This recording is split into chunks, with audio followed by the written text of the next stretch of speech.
A paz do Senhor Jesus Cristo aos irmãos. Nossa leitura diária de hoje está escrito no Evangelho de Mateus, capítulo 4, versículos 23 a 25. Percorria Jesus toda a Galileia, ensinando nas sinagogas, pregando o Evangelho do Reino e curando toda sorte de doenças e enfermidades entre o povo. E a sua fama correu por toda a Síria. Trouxeram-lhe então todos os doentes acometidos de várias enfermidades e tormentos, endemoniados, lunáticos e paralíticos, e ele os curou, e da Galileia, Decápolis, Jerusalém, Judeia e da além do Jordão, numerosas multidões o seguiam. Numa sociedade em que se valoriza a pessoa pelo que ela produz, está implícito o conceito de que somente os aptos e normais é que têm direito ao reconhecimento pleno do seu valor como pessoa. Quando numa família existe uma pessoa deficiente, a tendência é escondê-la da sociedade, tanto secular como espiritual. Mateus volta à macro-história, diferente dos dias de hoje, outra vez após esses eventos, e nos dá um relato geral do ministério público de Jesus. Jesus andava por toda a Galileia. Suas viagens ocorreram na região da Galileia, que se estendia da costa oeste às montanhas e cidades do distrito. Seu ministério incluía o ensino e cura.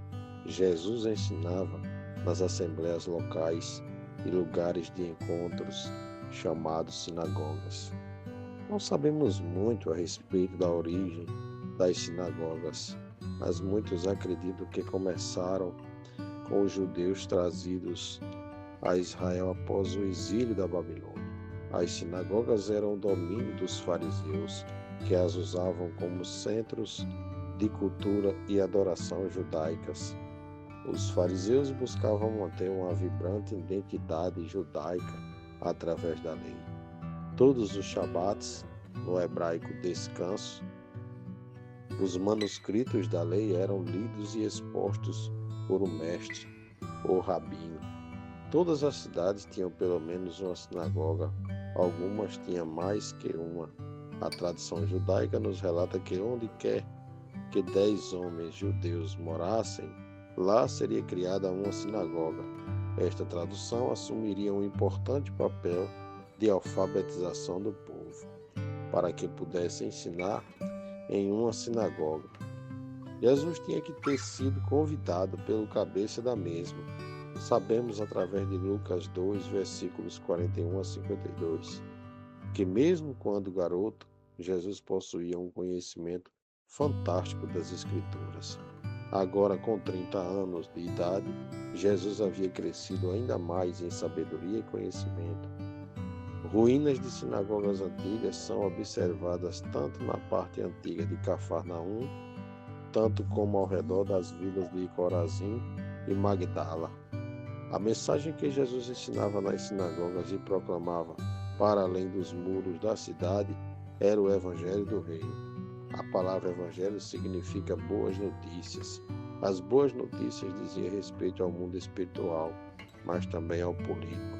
Elas diziam respeito ao reino dos céus. A palavra reino era uma palavra política, céu era uma palavra espiritual.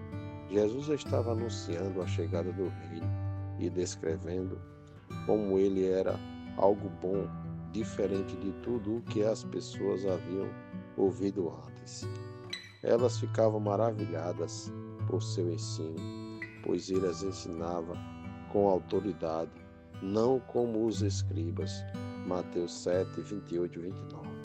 Para além do ensino da proclamação do Evangelho do Reino, Jesus também curava todos os tipos de enfermidades e doenças entre as pessoas que sofriam de aflições físicas, enfermidades, dores, epilepsia, paralisia, e espirituais, ações demoníacas eram libertas. Ele simplesmente curava as pessoas com seu poder miraculoso, como nenhum médico conseguia fazer. Esses milagres demonstravam a autoridade divina com a qual ele ensinava. Eles eram sinais que testificavam da verdade de quem Jesus dizia ser. Conforme ensinava e curava, as boas notícias a seu respeito se espalhavam por toda a Síria. A Síria era uma região predominante gentílica ao norte da Galiléia. A atual fronteira entre Israel e Síria está a 25 quilômetros das praias da Galiléia. Sua capital é Damasco, situada a aproximadamente 80 quilômetros de lá. Isso é geografia bíblica. Na medida em que as boas novas dos ensinos e milagres de Jesus se espalhavam por toda a Síria, as pessoas traziam a ele todos os doentes, os que sofriam de várias enfermidades e dores, endemoniados, epiléticos, paralíticos, e ele os curava a todos. Conforme isso se espalhava, as notícias chegavam cada vez mais longe, e mais gente o seguia, não só na Galiléia, mas também de Decápolis. Nos dias de hoje, não seria diferente. Acredito que quando a gente visse Jesus Cristo, seja qual for a enfermidade, e nos dias atuais são muito mais, ou seja, em uma quantidade exponencial do que da época de Jesus Cristo. Decápolis vem da palavra grega deca significando 10 e polis significando cidade. Havia 10 cidades gregas, 2 no que agora é Israel e 8 na Jordânia e Síria modernas. A cidade de Ipas, uma das 10, estava localizada numa colina a leste da Galiléia. A partir dos relatos bíblicos, as pessoas vinham das 10 cidades, bem como de várias outras vilas, além do Jordão, a leste e ao norte. As notícias sobre Jesus haviam se espalhado de tal forma que muitos peregrinos que viajavam para vê-lo vinham de Jerusalém, a capital localizada quase 180 quilômetros ao sul, bem como da Judéia, sul de Israel, incluindo a região no entorno de Jerusalém. As pessoas vinham a Jesus com várias doenças e dores, como também com enfermidades espirituais, tais como possessões demoníacas, e Jesus curava. Alguns afirmam que descrições geográficas dos lugares de onde as pessoas vinham para serem curadas por Jesus poderiam ser definidas em um raio de 350 quilômetros na Galiléia. Grandes multidões começaram a segui-lo. É interessante notar que Decápolis, bem como a área para além do Jordão, eram habitadas por povos gentios.